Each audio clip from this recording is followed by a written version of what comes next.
એક પક્ષીને સફેદ ગુલાબ સાથે પ્રેમ થયો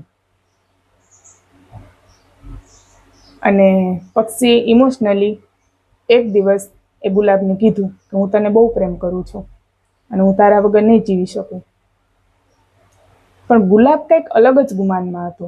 એટલે એમણે એને એમ કીધું કે જ્યાં સુધી હું લાલ ન થાવ ને ત્યાં સુધી હું તારો પ્રેમ સ્વીકારીશ નહીં, હું તને પ્રેમ નહીં કરું કે નહીં કરી શકું.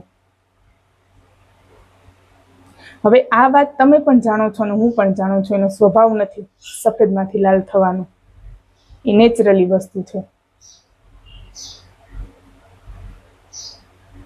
જેને બદલી શકાય ને એને બદલવાની કોશિશ પણ કરાય, અને જો ન બદલી શકાય ને એને પછી સ્વીકારી લેવાય, અને સ્વીકારાય નહીં ને તો પછી એને છોડી દેવાય.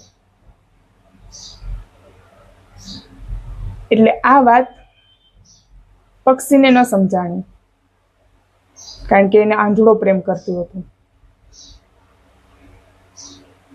પાગલની જેમ પ્રેમ કરતું હતું. એટલે એ વાત એને ન સ્વીકારી. બહુ સમજાવ્યો છતાં પણ ગુલાબ ન સમજ્યું. એક દિવસ દુઃખી થઈ અને એ એના કાંટા ઉપર સૂઈ ગઈ. કાંટા લાગવાથી પોતે લોહી લુહાણ થઈ ગયું અને લોહીના ટીપાથી ગુલાબ લાલ થઈ ગયું. અને ગુલાબે પછી સ્વીકાર્યું કે હવે હું તને પ્રેમ કરી શકું. ત્યાં સુધીમાં તે પક્ષી મરી ગયું હતું. જીવનમાં છે ને હંમેશા 3 વસ્તુ યાદ રાખવી, કે પ્રેમ એવા વ્યક્તિને કરાય જે તમારી કદર જાણે, તમને સમજે, તમને કોઈ પણ હાલમાં સ્વીકારે. અહંકાર અને ગુમાનને પ્રેમ ન કહેવાય, જે શક્ય જ નથી.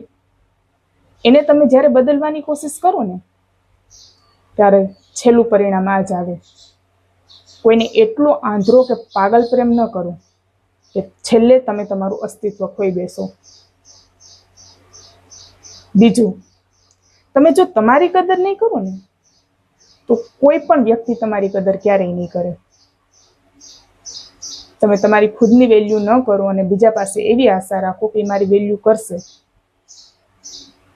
તો એ ખોટી આશા છે. ત્રીજું, કોઈ પણ વ્યક્તિ સાથે સંબંધ ત્યાં સુધી જ રાખો જ્યાં સુધી તમારું આત્મસન્માન બની રહે. સેલ્ફ રિસ્પેક્ટ વેચી તો આ પરિણામ આવે. નહીં વેચવાનું. આત્મસન્માન ન હોય એ સંબંધ કોઈ પણ હોય, તોડી નાખો, છોડી દો. અને જે વ્યક્તિને, જે માણસને તમને ખોવાનો કોઈ જરા પણ ડર નથી, એમની પાસે ઘણા બધા ઓપ્શન હોય છે, યાદ રાખજો આ વાત. અને જેની પાસે ઝાઝા બધી ઓપ્શન હોય ને